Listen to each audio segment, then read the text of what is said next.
So I got audited from the German authorities, and this video is going to be a tale of how to handle when you get audited, what kind of scenarios could be there when you get audited, and what kind of things to do and what kind of things not to do. Because all of this channel has been about the journey of me being a business owner, what kind of things I had to deal with, how I'm progressing in life, and what kind of advices or learnings that I learned that I have to share with you. I registered my business in Germany back in October 2017. So you generally have 3 months time from the first time you make any kind of money from any kind of business to register yourself. So let's say if you did it in August, you can still register yourself up to October. Not a problem at all. I got my first check from Google Ireland for YouTube money for 80 euros or something. And then in October, I had to register my business, and I was like, okay, now I get serious. I'm going to start doing my website. I'm going to start offering appointments. I think appointments was the first thing I started offering because that was the easiest one to do, right? Like you don't have to build any kind of infrastructure around it. You can simply speak to people and you can solve their problems. That's pretty easy. So I was like, okay, let's get that done. And for that, like I started building the website, understood how the payment processes works, so on, and everything worked out. 2017, I made a loss. I think it was of 900 euros or something, and because I had to buy the camera, things like that, so I could put everything inside, and like towards then you can show that you made a loss. Then the next year, I think I made around 23,000 euros. The year after, I made around 68,000 euros or something. I don't really remember anymore. So at that time, when they started seeing that the business is growing pretty rapidly, so the business is growing at a rate of like almost 3 times the previous one, and the year after I made almost like 300,000 euros. In that area, I was like, okay, this is definitely going to go to a critical moment where first of all, I have to start paying VAT. As soon as you have to start paying VAT, things start changing. So that you have to pay as soon as you hit the limit of 22,500 euros. I think the limit has been changed now. So the next year, when I was already taking in money from students, from clients, whatever, I was not charging any kind of VAT because I did not receive any kind of notification from my tax consultant or from the tax authorities that I have to start charging VAT.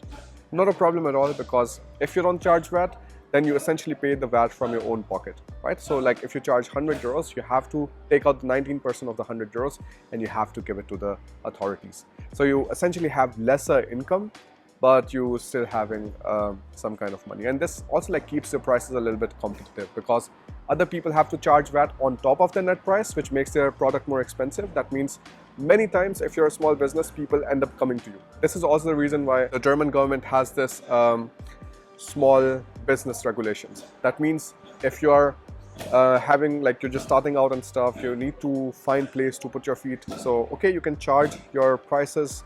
You can put the price a little bit less because then it makes you more attractive for other people so that they can try you out, right? Like essentially you're getting a 19% tax rebate on this, which is very nice. I did that, but like, you know, in the next year I didn't get anything. So towards the mid of the year, I think it was June or July or something, I all of a sudden got this letter that I have to declare all of the VAT of the previous year and this year. And I was like, man, this is so stupid because previous year, I think I was over the limit of where I have to start charging VAT by just, I think 500 euros or 800 euros, something like that.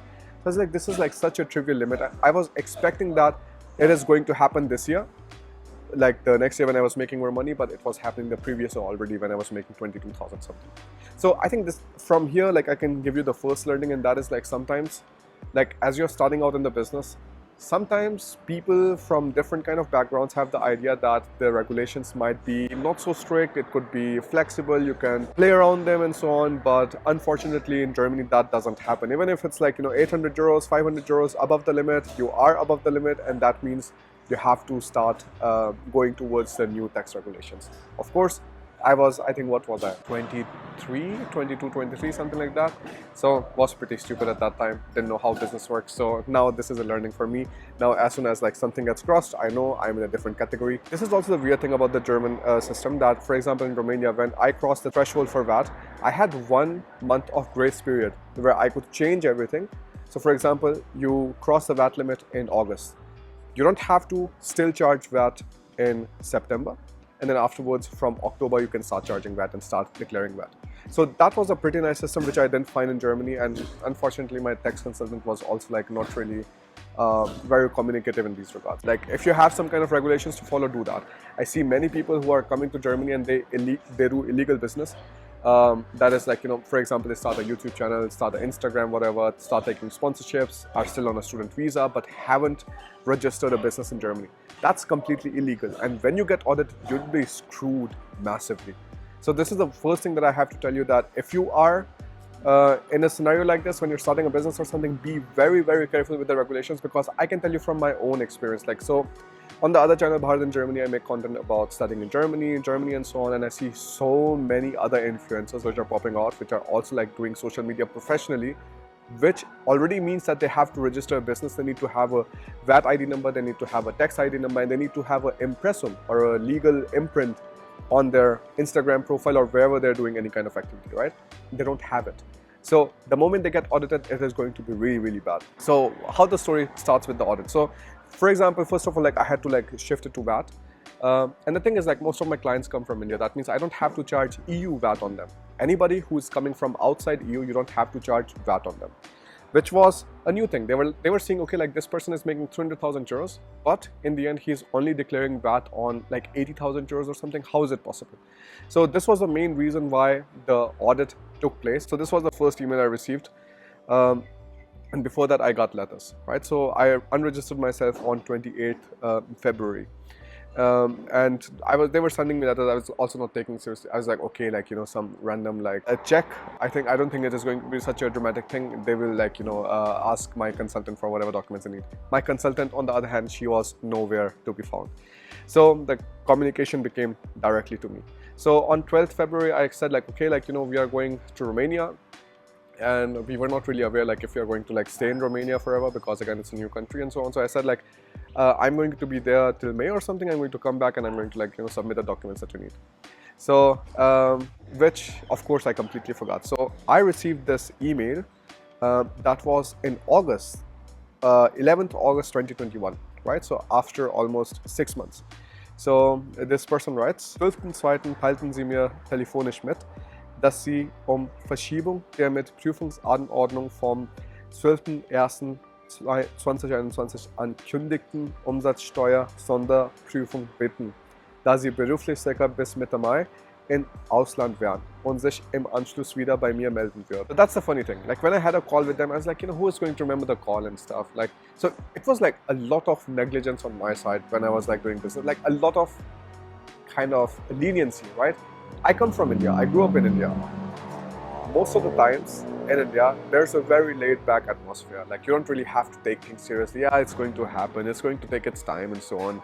So all of this was like very new to me. Alina was still telling me all the time, like, you have to be serious about it. You have to call them. You have to talk to them and so on. I was like, yeah, but like, who cares? Like if they are not writing to me, why should I write back? So this is exactly what happened, like because 6 months, like I didn't write to them. I was like, yeah, must be forgetting about this or something. But no, they remember, they write everything down. When you're having a call with them, they have a notes right in front of them, so they will write everything down that you're doing.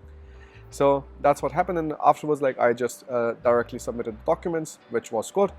And with the documents, I also sent a YouTube video to explain how I've organized the documents, which was very good because I showed, okay, like this folder is for this folder is for this Excel sheet is for this, here are all the country codes, here are all the euro conversions and so on, so that you can see, because they essentially just need two things. They need the country code and they need the euro amount, so that they can see if I submitted the right amount of VAT, right? Because most of my clients are coming from India anyway, so it was mostly like VAT free. So then afterwards, after a year, like, it was like actually pretty nerve-wracking because I've already moved to Romania. I'm already doing my next business. I was like, what kind of implications that is going to have on my new business and so on.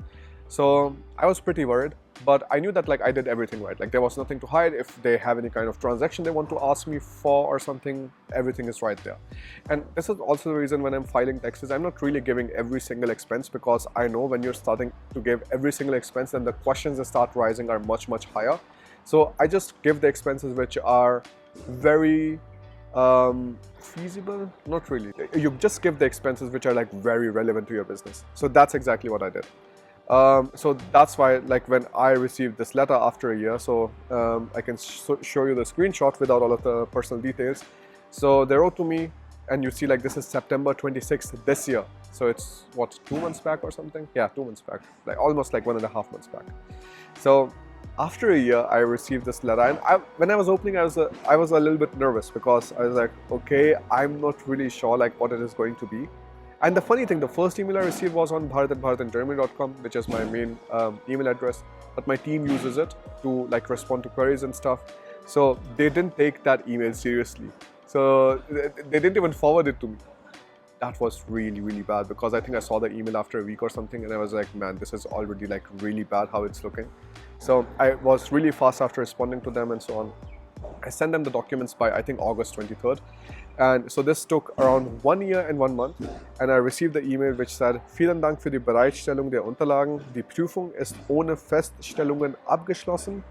Das dazugehörige Schreiben befindet sich im Anhang. So essentially, we finished the audit, and there are no changes to be made, or there are no extra VAT to be paid or less VAT to be paid, anything like that. So everything was good, not a problem at all. Your Sonderprüfung is done, you're audited, and you did fine. I was so happy like seeing this, because I knew that if you, so I had another call with one of my business friends at that time. So he told me that like he also had this Überprüfung going on, and like he had a Überprüfung and I had a Sonderprüfung. Sonderprüfung is a special audit, and Überprüfung is more like a normal audit which is happening, but it doesn't happen to everybody. Like this generally happens to people who are either showing a lot of expenses, or whose business is growing really, really rapidly, or for example where they're having a lot of customers from outside the country, where they're like taking a lot of money but they're giving a lot less VAT. Because of course for German government, like VAT is so nice, 19% like they're getting for any kind of sale you're making. But that was the story here, right? So I was speaking to him, and he said like, if you get stuck in this scenario, it can take you up to 2 to 3 years to get done with this. So I was really not looking forward to this. I was like, why did this happen at the time when I wanted to leave Germany and I wanted to move to another country, set up things there? Like, why is it happening at this moment? But got the email, and then afterwards in the email it was also written, sehr geehrte, also Umsatzsteuer-Sonderprüfung, sehr geehrter Herr Chaudhry, die entsprechend der Prüfungsordnung vom 12. Januar 2021 durchgeführte Umsatzsteuer-Sonderprüfung ist abgeschlossen. Sie hat zu keiner Änderung der Besteuerungsgrundlagen geführt. Die anliegende Durchschrift dieses Schreibens ist für Ihren steuerlichen Berater, Mandanten bestimmt. So essentially the same thing, like, there's nothing that has to be done, and everything was hunky-dory. I was very happy, to say the least, to read this, because first of all, I didn't even understand like what is ohne Feststellungen. So I had to ask Alina. I was like, yeah, what's going on here? And this is like after me being in the university for 2 years and studying in a German taught program, because of course you keep on learning new terminologies all the time. So this was my story of having a special audit from the German authorities, which I cleared with flying colors. But I know like there are scenarios where it could have also like gone really, really wrong for people who might not be taking this very seriously. So this is something that you should really, really think about.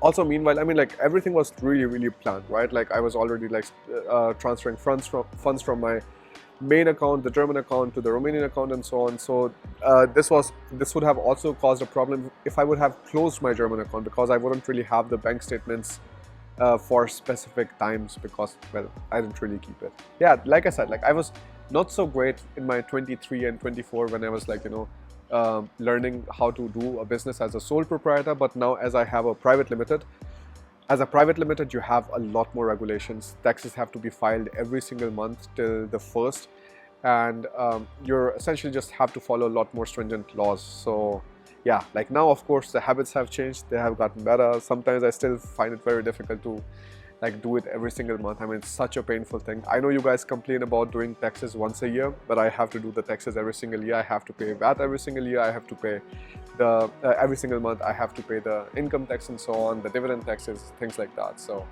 yeah, but this is what comes with having a business, right? But it's extremely important. Like, look, for example, in this kind of scenario, if you are a normal freelancer, you didn't register your business and stuff, and they start seeing that money is coming in from different accounts. If that happens and you're getting a Umsatzsteuerüberprüfung or like a normal Überprüfung, like you would directly be going towards the direction of tax evasion because you did not register yourself, which is going to carry a lot of fines. And sometimes the funny thing in Germany is that you end up getting harsher crimes for saving taxes than you get for like actually doing like proper crimes.